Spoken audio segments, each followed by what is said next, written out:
My sister said I owed her money because I didn't stop her teen pregnancy. Her custody hearing was enlightening. When my sister Kayla got pregnant at 17, I was 23 and working 2 jobs to pay for community college. She'd been sneaking out with her boyfriend Tony for months, despite my warnings that he was bad news.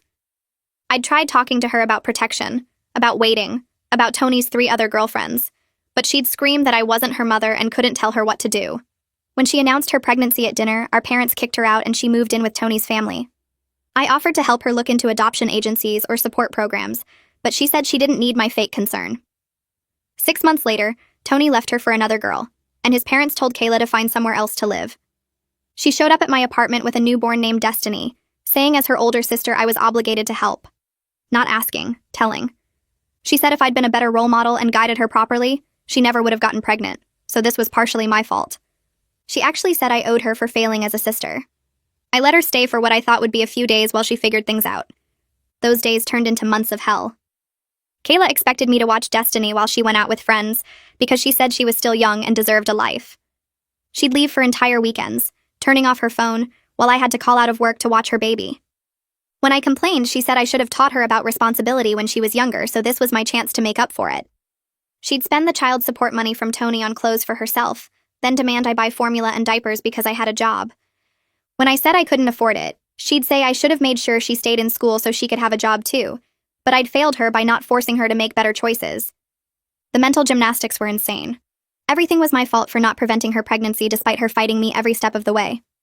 My rent was late because I was buying baby supplies. I failed my semester because I missed classes watching Destiny. I lost one of my jobs because I kept calling out. Kayla said these were small sacrifices compared to what she'd given up, and I should be grateful she was letting me be part of Destiny's life. She actually said I was lucky she was giving me a chance to be a proper sister finally. The breaking point was when Kayla applied for government assistance and listed me as Destiny's primary caregiver without telling me. She'd been collecting benefits for months while I was actually raising her kid. She used my address, my income information, everything. When I confronted her, she said I was basically Destiny's mom anyway since I did everything, so it made sense for me to be legally responsible. She said this was my opportunity to have the child I'd probably never have on my own since I was too boring to keep a man. That's when I started keeping records. Every time Kayla left Destiny with me, I wrote down dates and times. Every receipt for baby supplies I bought, saved. Every text where she said she was going out and didn't know when she'd be back, screenshot.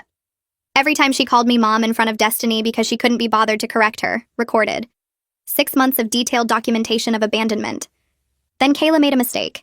She posted online about being a struggling single mom who got no help from anyone, trying to get sympathy and donations from strangers.